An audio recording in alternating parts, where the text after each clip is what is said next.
Hello, everyone, and welcome to the MMASucka podcast. My name is Frazer Krohn. I'm an editor and writer at MMASucka. As you can tell, I'm on my own today. Just a little bonus podcast. Me and my co-host Tim broke down UFC London. Every single fight on UFC London was spoken about in the feature length MMASucka podcast this week. So be sure to head over to the YouTube channel. I'll link the video below to check that one out because it was a really fun episode. We literally went into depth on every single fight taking place this weekend. But since then, there's been a whole host of fight announcements that it seemed too good an opportunity to miss. Going into a little bit of detail about each fight and talking about the ramifications for each fight. So, let's jump straight into it. UFC 279, Nate Diaz versus Khamzat Chimaev. What a fight this is going to be. It's the fight that people wanted, but it's the fight also that people didn't exactly ask for. For me personally, I don't see a way to victory for Nate Diaz. Unfortunately, we know that he's going to be fighting out the last fight on his contract, on his UFC contract. He's never lost 3 fights in a row throughout 33 matches. And yeah, I think he's going to lose 3. This is going to be his 3rd loss on the bounce. He obviously lost to Jorge Masvidal, lost to Leon Edwards, and now he's facing Khamzat Chimaev. I think Chimaev is too strong a wrestler. Yes, Diaz is good on the floor, but arguably Gilbert Burns is better on the floor than Diaz, and Gilbert Burns couldn't do an awful lot to Khamzat Chimaev on the floor when they fought last time out. He doesn't hit hard enough, Nate Diaz, for my liking, to worry Khamzat. We've all seen how Khamzat got absolutely flatlined almost by Gilbert Burns, and yet Burns wasn't able to knock him down. Just looking down Nate Diaz's record here, he's never fought anyone like Khamzat Chimaev. Yes, he's got huge names on his resume: Roy McDonald, Takanori Gomi, Jim Miller, Cerrone, Benson Henderson, RDA, McGregor twice, Masvidal, Edwards, and yet none of these guys bring what Khamzat Chimaev brings to the table. I think Chimaev's wrestling is going to be too much for Diaz, and I think he gets it done with pretty much, pretty easy. That's unfortunate, because Diaz is now going to end his UFC career on a little bit of a sour note. He wanted to be released by the UFC. He had 1 fight left on his contract. This will be the fight. We all know the fight to make was the McGregor trilogy fight, and yet, that one never came to fruition. It seemingly will never come to fruition. What a story it would be if McGregor stepped in on, for whatever reason, Khamzat has to withdraw from the fight. McGregor steps in on late notice, like Diaz did in their first fight. But we don't expect that one to happen, unfortunately. So yeah, that's going to headline UFC 279 in September. As of yet, at the end, yes, it's headline. It's a 5-round non-title headliner. It's a strange one to headline a fight like that. Yes, you do feel that these two are headline fighters, but as far as having it headline at a pay-per-view, of course it has to be on a pay-per-view. But I put this as a co-main to a pay-per-view headline. I still think the pay-per-view should be headlined. Majority should be headlined by title fights. You've got July. We had 2 title fights in the last pay-per-view. We'll then have 2 title fights in this upcoming pay-per-view, UFC 277. Amanda Nunes and Juliana Pena and Kai Kara France and Brandon Moreno. We've then got the Usman Edwards rematch for the belt, and then we've got this one. And then we've got UFC 280 that we'll go on to talk about now because, there's been plenty of fight announcements for UFC 280 as well. Looking ahead, UFC 280, Abu Dhabi, October, I think it's 22nd. Headlining the event, Islam Makhachev is October the 27th. Headlining the event, the World Lightweight Championship, vacant belt, remember, because Charles Oliveira lost it on the scale, but he is the uncrowned champion. Let's be honest, Charles Oliveira, as it stands, is the best 155-pounder on the planet. He will be taking on Islam Makhachev. Not going to go into too much detail on this fight because me and Tim broke it down on on this week's podcast. So be sure, like I say, to go and check that out, because it was really good to go back and forth with Tim on this one, get his views, obviously get my views on the matter, and we broke it down pretty in quite a lot of detail on this week's podcast. But I've also got a piece out, so be sure to I'll link the piece in the description below. Does Islam Makhachev deserve the title shot? Seemingly yes, because there's not an awful lot of other contenders. Gaethje and Poirier both are coming off losses to Oliveira, and Michael Chandler's only on a 1-fight winning streak. And yes, what a phenomenal knockout it was over Tony Ferguson, but one win against Islam Makhachev, I think he's on a 10 or 11-fight win streak. It's difficult to say that he deserves a shot more. The outsider choice was maybe a Rafael Fiziev or a Conor McGregor, but at the end of the day, I think Islam Makhachev is the one that's deserving of the title shot. Unfortunately for fans of Michael Chandler and Conor McGregor, I'll have a piece coming out, I think, next week or maybe later on this week. Has the lightweight division passed by Conor McGregor?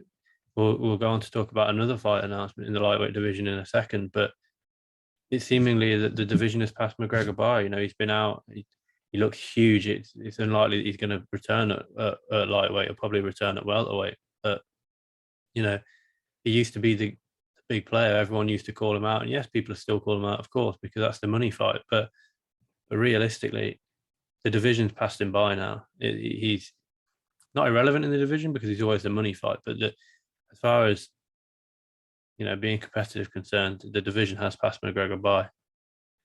Now, the co-main event for UFC 280 has been moved from UFC 279 to UFC 280 on Fight Island.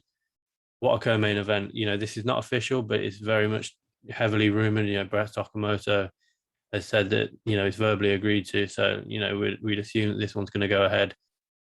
Aljamain Sterling versus TJ Dillashaw for the bantamweight strap co-main event, 5 rounds.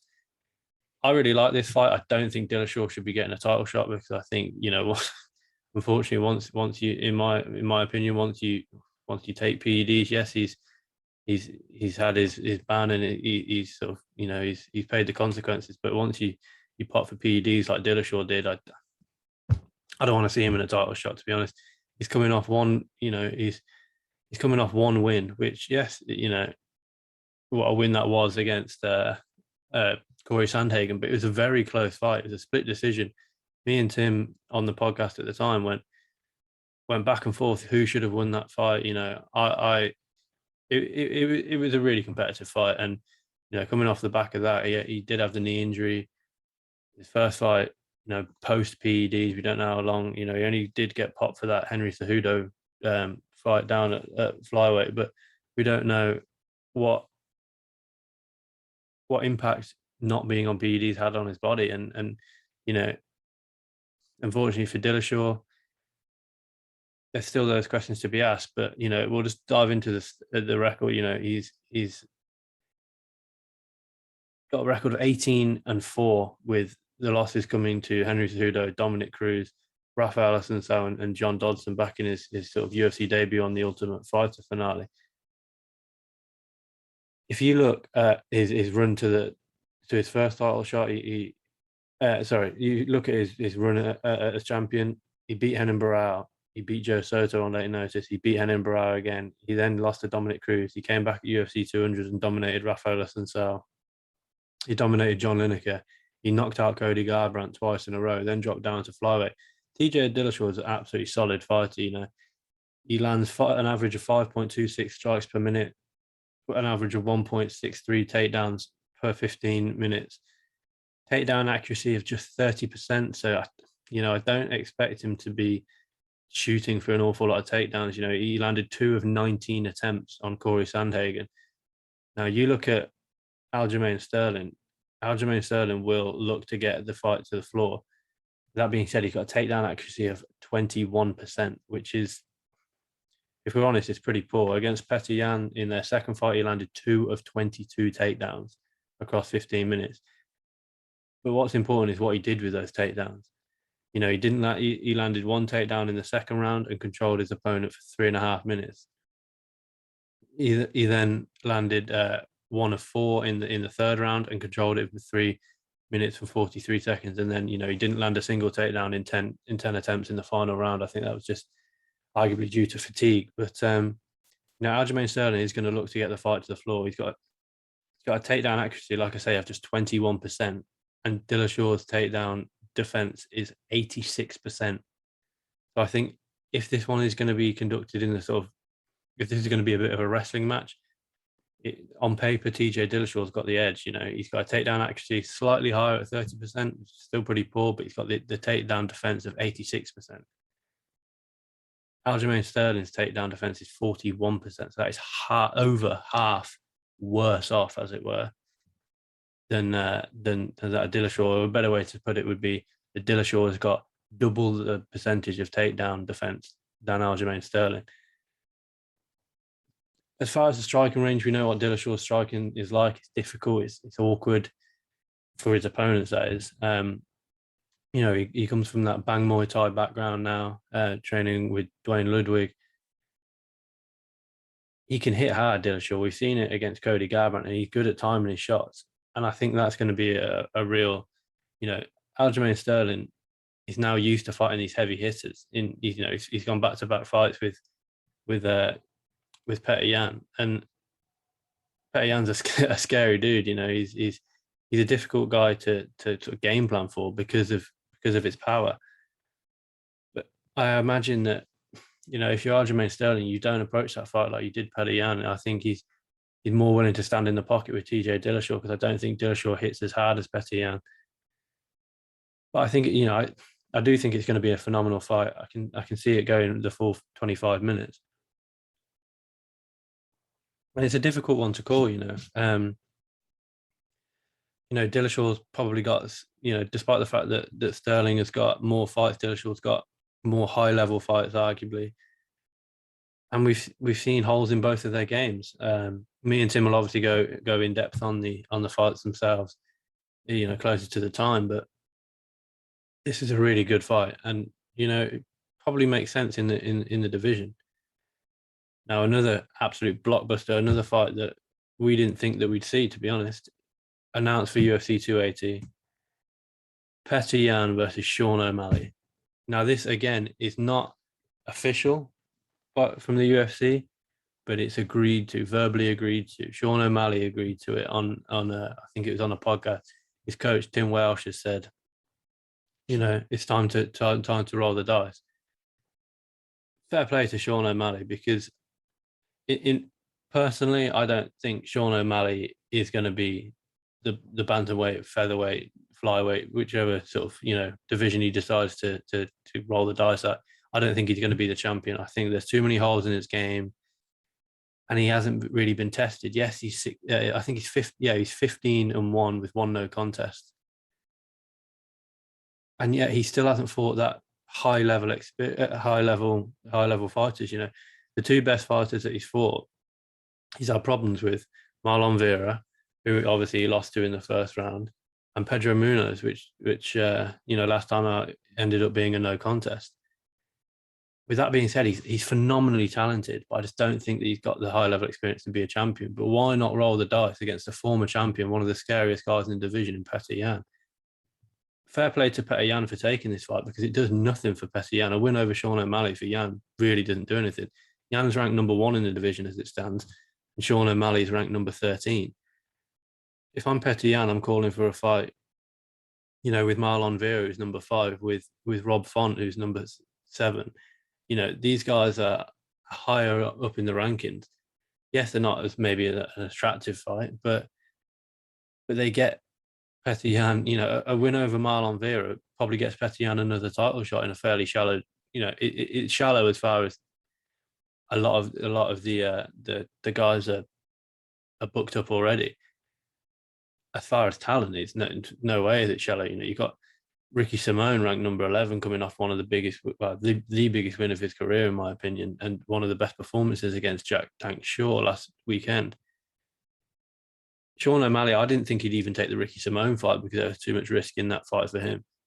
And yet he's taken an even more risky fight in Petr Yan. If we just look at a few of the stats, Petr Yan, 5'7", 67-inch reach, Sean O'Malley, 5'11", 72-inch reach. I don't think that'll play too much of a factor, to be honest, because Jan is so good at getting on the inside of his opponent's long reach. You know, we saw against Aljamain Sterling, who's got a 71-inch reach, how well he was able to get on the inside of Aljamain Sterling shots and punish him. The way that Petr Yan, I think, lost the Sterling fight was being controlled on the floor. I really don't think we're going to see Sean O'Malley shoot for a takedown in this one. You know, he's got a takedown average of 0.54 takedowns per 15 minutes, which would suggest that he really doesn't shoot for takedowns. You know, he's got an accuracy of 50%. So, you know, and we can't, and you know, you then take into account Petr Yan's takedown defense, 90%. I mean, what it would really suggest is that he's not looking to take Sean O'Malley's not going to be looking to take Petr Yan down. Will Petr Yan take Sean O'Malley down? I can see him trying to close the distance and maybe getting one of these trips that we saw against Aljamain Sterling first time around. But I think this is going to be a boxing match, and I think it's going to be a boxing match with the odd leg kick thrown in for Petr Yan on Sean O'Malley, because we know that's a potential vulnerability of O'Malley's game. And I think O'Malley's going to have to throw keep kicks, high kicks, you know, really keep Petr Yan guessing, because Yan is so well around. He's probably got he's got the best boxing alongside Corey Sandhagen. He's got the best boxing in the bantamweight division without a doubt. And Yan will be coming back with a vengeance, you know. He will be pissed off that he didn't get the decision against Aljamain Sterling in April. And he will be looking to take that anger out on Sean O'Malley and kickstart his run back to the title. Because if TJ Dillashaw, you know, this is on the same card. So if TJ Dillashaw beats Aljamain Sterling later on in the night, Petr Yan, let's say Petr Yan wins this, he gets straight on the mic and calls out the winner of the co-main event. I want my trilogy against Aljamain Sterling, or I want my fresh matchup against TJ Dillashaw, you know, a guy who I've never faced, but I believe that I'm better than. You know, Petr Yan's in a good position where he probably will get a title shot off the back of a win here. And similar with Sean O'Malley, you don't beat the number one ranked guy and not get a title shot in your next fight. If Sean O'Malley can do it, which, you know, like I say, I'm not sure that he can. I think he's 28, 27 now, 27, 28 now. And I mean, it's a massive step up in competition. You know, he fought his last sort of fight that had a conclusive ending was the Rulian Paiva fight in December last year. Paiva's not ranked in the top 15, I don't believe.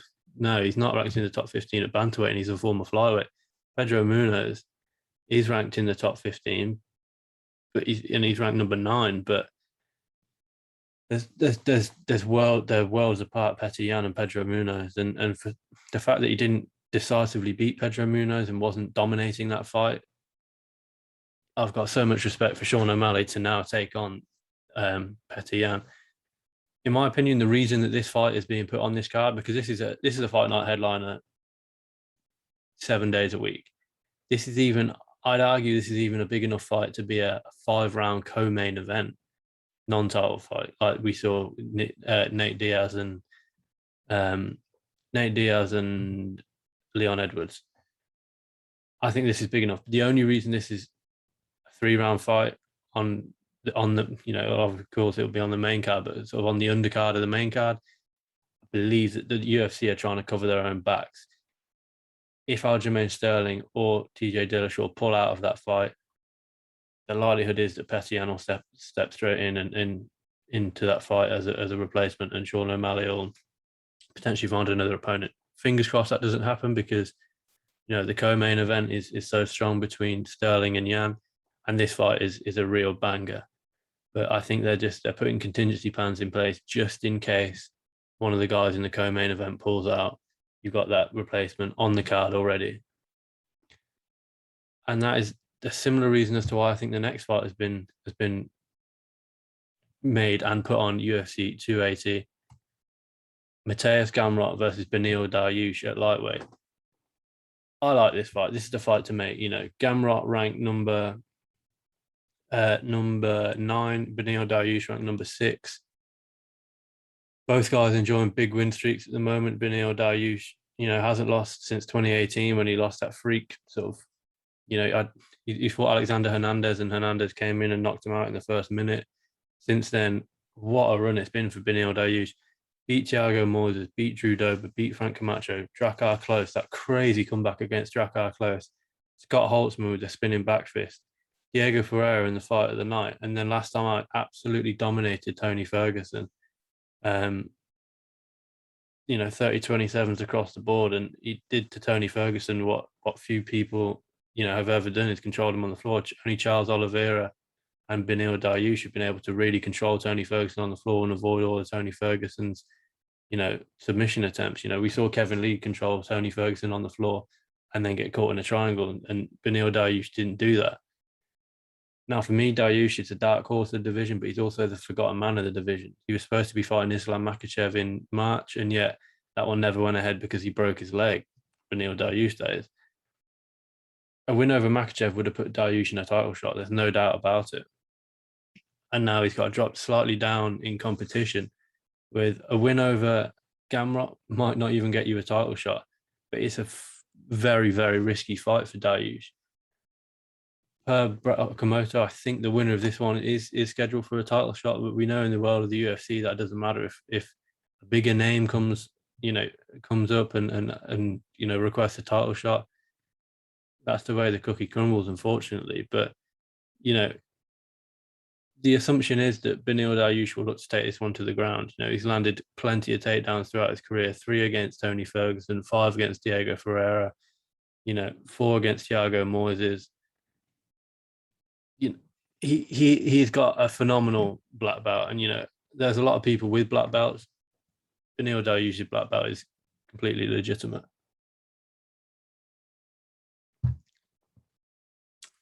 He never looks that comfortable on the feet, and yet he's effective. 3.8 strikes landed per minute. He only absorbs 2.5, just over 2.5 strikes per minute. He's got 58% strike defense, 81% takedown defense. Now I think that's going to be key, because as we saw, Mateusz Gamrot last time out against Aljamain Sterling got into a bit of a wrestling match. He landed 6 takedowns against Aljamain Sterling and shot for far more. He landed 6 of 21 takedowns. Now, that arguably is what determines his takedown accuracy of just 35%. But, first time he went 25 minutes, 6 takedowns. Against Diego Ferreira, 4 takedowns. Jeremy Stephens, 1 takedown. Scott Holtzman, 2 takedowns. His UFC debut against Kutaladze, he landed 5 takedowns and still lost the fight in a contentious decision. Mateusz Gamrot is a phenomenal athlete, and he's got really interesting takedowns that they're not your traditional MMA takedowns. He uses a lot of weight manipulation and a lot of sort of reactions to take the fight to the floor. He averages 4.83 takedowns per 15 minutes with an accuracy, like I say, of 35% and a takedown defense of 90%. So, how will this one play out? Simply put, I think these two guys are so adept at wrestling that it may play out a little bit like the Gamrot versus Tsarukyan fight, where the guys are so good at wrestling that they'll exchange scrambles for the first couple of rounds, and then maybe in the final round they'll just stand and bang with each other, which I'm here for. I think this is the fight to make. Number 6 versus number 9, both guys riding an impressive win streak, and the way that Gamrot especially is finishing fights. Fight of the night in his debut against Kutaladze, performance of the night against Holtzman and Stephens, dominant performance against Diego Ferreira, fight of the night against Aljamain Sterling in his first headline shot just last month. For Beneil Dariush, I think, again, like I say, a win over Islam Makhachev would have put him in a title shot. And let's not forget, Islam Makhachev got a title shot without beating anyone in the top 10 or the top 15. His last win was Bobby Green. No disrespect to Bobby Green, but he's nowhere near the top 5, top 10. He's fringe top 15 of the division. Dariush has beat Ferguson, Ferreira, Drakkar Klose, Drew Dober, Thiago Moises. All of these guys have been ranked. Aljamain Sterling ranked number 10 at the moment, I believe. Mateusz Gamrot beat him last time out. You know, these are not easy guys to beat, and these guys are beating these guys, these ranked opponents. So rightfully so, the winner of this one should get a title shot, in my opinion. When that title shot will come, who knows? You know, luckily for them, similar to the co-main event, I think this fight has been put on this card due to the fact that if anything happens to one of the guys in the main event, Beneil Dariush or Mateusz Gamrot will step into the main event slot and compete for the vacant lightweight title. So, you know, there's plenty of other fight announcements, and you know, me and Tim are working on a little something extra for you guys with regards to the MMASucka podcast. So yeah, we'll let you know about that in a few weeks. But yeah, keep it locked to the site. UFC London goes down tomorrow. We're all excited for that.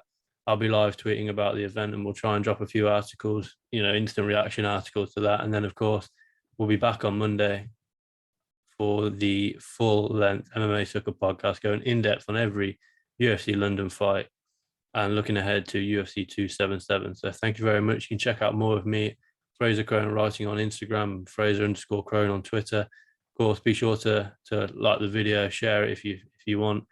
And yeah, I will catch you next time.